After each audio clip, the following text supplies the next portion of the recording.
Assalamu alaikum wa rahmatullahi wa barakatuh. Advent of Islam in India is going on. So already we read about Arabian trade and Arab conquerors. So now we read about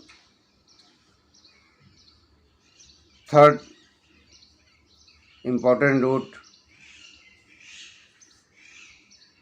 of Islam in India, and that is Islamic teachers. تو آج ہم تیسرے اہم source کے بارے میں پڑھیں گے، جس سورس کے ذریعے ہندوستان میں اسلام آیا، اور یہ بہت امپورٹنٹ سورس ہے، اور وہ کیا ہے؟ اسلامک پریچرس یعنی مبلغین اسلام کا سورس ہے۔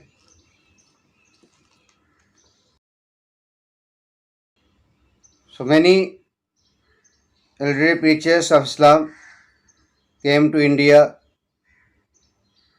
solely for purpose of spreading the truth. یعنی بہت سے بزرگان دین صرف دین کی اشاعت کے لیے ہندوستان تشریف لائے، ان کا کوئی اور مقصد نہیں تھا، تجارت یا اپنی دنیاوی مفاد ان کے مقصد نہیں تھے، بلکہ وہ محض دین کی اشاعت کے لیے ہندوستان تشریف لائے۔ فار ایگزامپل حضرت معین الدین چشتی رحمۃ اللہ علیہ، شمس تبریز رحمۃ اللہ علیہ، بابا فرید رحمۃ اللہ علیہ اور ان کے ساتھی اور جانشین وغیرہ۔ ان میں rebel people embrace Islam after being impressed by their great character, piety, honesty and spiritual powers. کہ ان کے اعلیٰ اوصاف، ان کی تقوی اور پرہیزگاری اور ان کی کوششوں سے لاتعداد لوگوں کو دین حق کا سچا راستہ ملا۔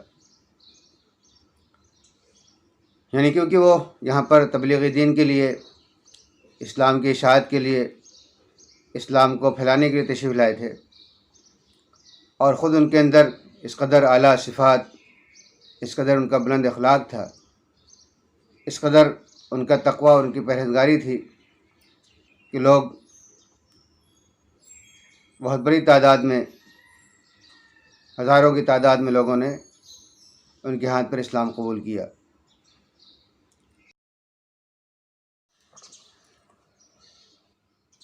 حضرت معین الدین چشتی رحمۃ اللہ علیہ was from Afghanistan. He went to Medina to pay visit to Prophet ﷺ grave and then decided to travel to India. En route, he was joined by 40 learned elders. All along the journey, they spread the knowledge of Islam. الدین چشتی رحمۃ اللہ علیہ افغانستان کے رہنے والے تھے۔ افغانستان کا ایک علاقہ ہے سجستان۔ افغانستان سے آپ رحمۃ اللہ علیہ نے مدینہ منورہ کا سفر کیا، اور پھر وہاں سے ہندوستان آنے کا ارادہ کیا۔ یہ بڑا مبارک سفر تھا آپ کا، اور ہندوستان کا وہاں سے ارادہ کیا تاکہ یہاں پہنچ کر جو ناواقف لوگ ہیں ان کو اسلام سے واقف کرایا جائے، اور لوگوں کو جہنم کی آگ سے بچایا جائے۔ راستے میں دوسرے اور 40 بزرگ آپ کے ساتھ ہو گئے، مختلف مقامات سے ہوتے ہوئے، اور لوگوں کو دین کی باتیں بتاتے ہوئے، دین کی تبلیغ، اسلام کی طرف لوگوں کو بلاتے ہوئے یہ سب حضرات سبزہ وار پہنچے۔ سبزہ وار از اے پلیس۔ تو سبزہ وار میں ایک ملحد، اللہ کو نہ ماننے والا اور بغداد کی حکومت کا باغی، ایک غدار یادگار محمد حکومت کیا کرتا تھا۔ اب یادگار محمد کے علاقے میں یہ لوگ پہنچے اور ان بزرگوں کا قافلہ اس کے باغ میں ٹھہرا۔ اسے جب اس کی انفارمیشن ملی تو اس نے آ کر بہت برا بھلا کہا،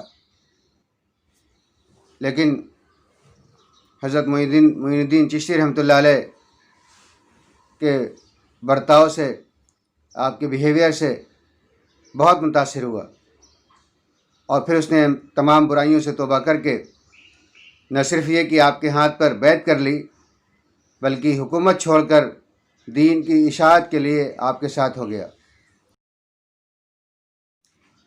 اب سبزوار سے روانہ ہو کر کے ان کا قافلہ، یعنی معین الدین چشتی رحمۃ اللہ علیہ، ملتان اور لاہور ہوتے ہوئے دہلی پہنچے۔ ملتان بہت مشہور مقام ہے، لاہور بھی بہت مشہور مقام ہے، تو ملتان اور لاہور کے راستے سے ہوتے ہوئے آپ دہلی پہنچے، اور راستے میں جہاں بھی کہیں قیام ہوتا تو اسلام کی تبلیغ اور اس کی اشاعت کرتے رہتے۔ تو آپ کی کوششوں سے بہت سے لوگ ایمان لائے۔ مستقل قیام کے لیے آپ نے اجمیر کو پسند فرمایا۔ ہر علاقے سے ہوتے ہوئے آپ جب اجمیر پہنچے تو آپ نے اجمیر کو اپنے مستقل قیام کے لیے پسند فرمایا، اور اجمیر ان دنوں پرتھوی راج چوہان کا پایہ تخت تھا، یعنی پرتھوی راج چوہان اس وقت یہاں حکومت کیا کرتا تھا۔ بڑا مشہور نام ہے، گریٹ کنگ کے نام سے اس کو جانا جاتا ہے ہسٹری کتابوں میں۔ تو پرتھوی راج چوہان کی حکومت یہاں پر تھی۔ خواجہ معین الدین چشتی رحمۃ اللہ علیہ نے پرتھوی راج چوہان کو بھی اسلام کی دعوت دی، دین کی دعوت دی، مگر اس نے قبول نہیں کیا۔ اگر یہ بات مانی جا سکتی ہے کہ الناس علی دین ملوکہم، طریقہ یہی ہے کہ پہلے سرداروں کو، بادشاہوں کو، بڑے لوگوں کو اسلام کی دعوت دی جاتی ہے، کیونکہ اگر وہ اسلام قبول کر لیں تو پھر ان کے فالوورز، ان کے پیچھے چلنے والے بہت آسانی سے اسلام کے راستے پر آ سکتے ہیں۔ یہی سنت نبوی بھی ہے کہ آپ صلی اللہ علیہ وسلم نے بھی مکہ کے سرداروں کو سب سے پہلے اسلام کی دعوت دی۔ اللہ تعالیٰ نے بھی انبیاء کرام کو بھیجا، تو جس نبی کو بھی بھیجا اس دور کی سب سے جو ترقی یافتہ آبادی تھی وہاں پر بھیجا، اور وقت کے جو بادشاہ تھے ان کا اس سے مقابلہ ہوا، ابراہیم علیہ السلام کا نمرود سے، موسیٰ علیہ السلام کا فرعون سے۔ تو یہ بھی دعوت کے میدان میں کام کرنے والوں کو یہ بات سمجھنا چاہیے کہ پہلا مخاطب وقت کے حکمراں اور وقت کے بادشاہ ہوا کرتے ہیں، اور پھر عوام الناس تک کی بات پہنچتی ہے۔ تو معین الدین چشتی رحمۃ اللہ علیہ نے بھی اسی سنت نبی پر عمل کر کے پرتھوی راج چوہان کو اسلام کی طرف بلایا، دعوت دی، لیکن اس نے قبول نہیں کیا۔ اور پھر جب آپ کا چرچا، یعنی معین الدین چشتی رحمۃ اللہ علیہ کا چرچا اور آپ کے اثرات بہت پھیلنے لگے تو وہ خطرہ محسوس کرنے لگا۔ اسے خطرہ ہوا کہیں ایسا نہ ہو کہ ہماری جو چودراہٹ اور حکومت چل رہی ہے وہ کہیں ختم نہ ہو جائے۔ تو اس نے آپ کو مختلف طریقوں سے ستانا شروع کر دیا، مختلف انداز میں، مختلف ہتھ کنڈوں کے ذریعے۔ تاریخ کی کتابوں میں باتیں آپ کو مل جائیں گی۔ تو اس نے بہت سارے اس طرح کے ذرائع اختیار کیے کہ آپ اجمیر چھوڑ کر کے یا ہندوستان چھوڑ کر چلے جائیں، لیکن آپ اللہ کے کرم، اس کے فضل سے ڈٹے رہے، اور یہ آپ کی بڑی کوششیں ہیں کہ آج ہم ہندوستان کے انٹیریئر علاقوں کے اندر، اندرونی علاقوں کے اندر اسلام پھیل گیا. اس لیے کہ اس سے پہلے تو جو عرب فاتحین آئے یا اس سے پہلے عرب تجار آئے، وہ ایک علاقے تک پہنچے. محمد بن قاسم رحمۃ اللہ علیہ کے حملے کے بعد سے کچھ انٹیریئر علاقوں میں اسلام پھیلا، لیکن بزرگان دین کی کوششوں سے اسلام بڑی تعداد میں ہندوستان کے خطے میں پہنچنے لگا. آپ کے بہت سے جلیل القدر شاگرد بھی ہوئے، آپ کے بہت سے جلیل القدر ساتھی ہوئے اور بہت سے جلیل القدر شاگرد ہوئے. آپ نے پورا ایک نظم رائج کیا جو بیعت اور خلافت اور اس طرح کی کا سلسلہ جاری فرمایا، اور ان کے ذریعے سے اسلام بہت تیزی سے پھیلا.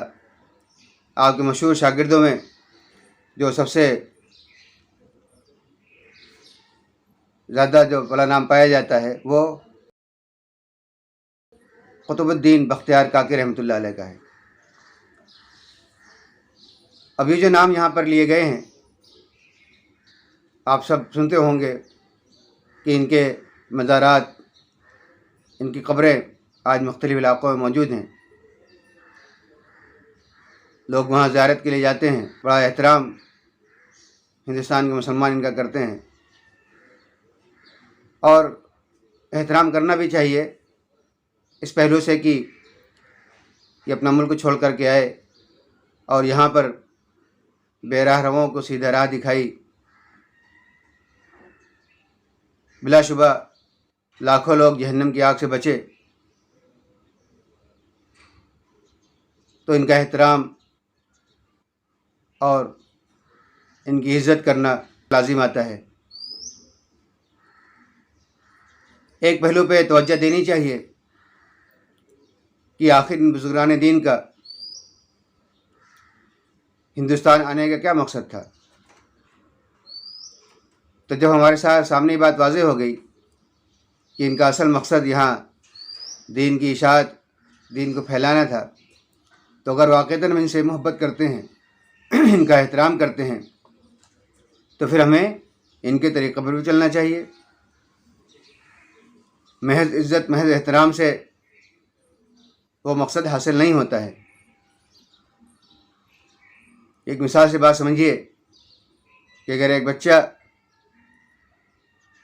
اس کے والد صاحب کچھ حکم دیں کہ بیٹا ایک گلاس پانی لا کر پلاؤ، اور وہ وہیں کھڑا رہے اور کہے کہ ابو جان میں آپ کا بڑا احترام کرتا ہوں، آپ کے لیے میرے دل میں بڑی عزت ہے، بڑی محبت ہے، آپ کی بڑی قدر کرتا ہوں، کچھ اشعار بھی سنا دے تو کچھ اشعار بھی سنائے، کچھ نظمیں بھی کہہ دے والد کے لیے، لیکن اس کے فادر، اس کے والد اس کو جو حکم دے رہے ہیں وہ نہ پورا کرے، اپنے والد کے طریقے پہ نہ چلے، تو کیا اس کا یہ عمل صحیح ہوگا؟ ہندوستان کے مسلمانوں کو، ہم سب کو اپنے بزرگان دین کے طریقے پر چلنا چاہیے کہ ان کا مقصد کیا تھا، مقصد زندگی کیا تھا، اور وہی مقصد زندگی ہم کو اپنانے کی کوشش کرنی چاہیے. تبھی ہم واقعتاً صحیح معنوں میں ان کی عزت کر سکیں گے، ان کا احترام کر سکیں گے اور ان سے اپنا تعلق جوڑ سکیں گے.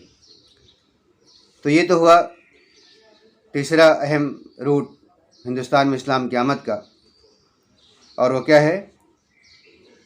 مبلغین اسلام کی کوششیں، جو بہت مختصر بیان کیا گیا ہے. مزید ہم کو چاہیے کہ ہم اور مطالعہ کریں، اپنی اسٹڈی میں اور اس وقت لائیں کہ اس کے ذریعے سے ہم کو ہندوستان کے اندر اپنی تاریخ معلوم ہوگی.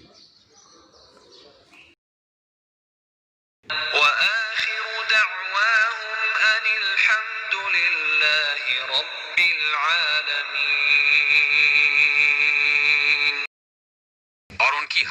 کا خاتمہ اس پر ہوگا کہ ساری تعریف اللہ رب العالمین ہی کے لیے ہے۔